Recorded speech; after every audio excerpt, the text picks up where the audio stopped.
Kamar kullum kamar kodayaushe kamar yadda aka saba.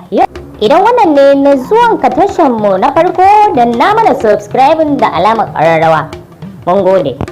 A daidaita sahu. Idan ka dace a daidaita sahu wani mashin ne mai kafa uku wanda yake taimaka mana wajen zirga-zirga zuwa wajen ayyukanmu da ko'ina inda muke bukata a cikin unguwanninmu da lungu da saƙo.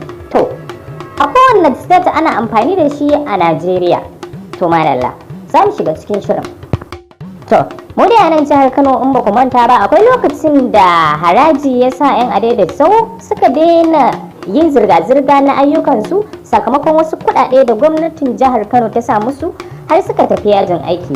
Abin da ya jawo 'yan makaranta, asibitoci, marasu lafiya suka shiga halin kanakayi yadda waɗansu mutanen zaka ga suna hawa kan kurkura samcin tafiya a kafa duka cikin wahala. Hakan ya jawo cece-kuce na mutane har kuma aka dawo aka daidaita tsakanin gwamnatin jihar Kano da kuma su masu adaidaita sahun. To madalla. To a yanzu ma dai gwamnatin jihar Kano ta rawaito cewa a gobe-goben nan ranar 30 ga watan Nuwamba ake sa ran dokar hana zirga-zirgar adaidaita sahu akan wasu manyan tituna da ke jihar Kano za ta fara aiki. To, 'yan adaidaita kun ga ta kanku a jihar. Mu dai za mu iya cewa abu doka a zauna lafiya.